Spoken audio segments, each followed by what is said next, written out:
Kasi ilang araw na kung ano ba yun, super heavy ng kinakain, mga karne-karne sa labas. So, gagawa ako ng detox. Magdi-detox ako ngayon. So, tingnan natin ito yung ginawa ko. Nag-prepare ako ng carrots, mansana, remolacha, tapos may ginger. Nalagyan ko lang ng tubig. Tubig lang siya. So, tingnan natin kung anong kakalabasan nitong detox. Pampalinis ng tiyan.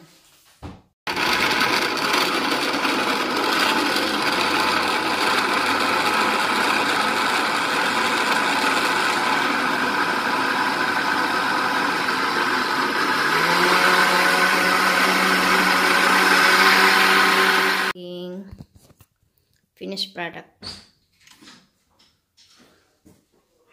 Ito natin.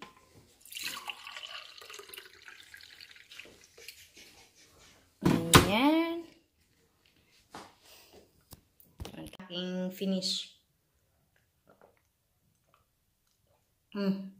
Detox juice. Sarap. Ang palinis na ano to ng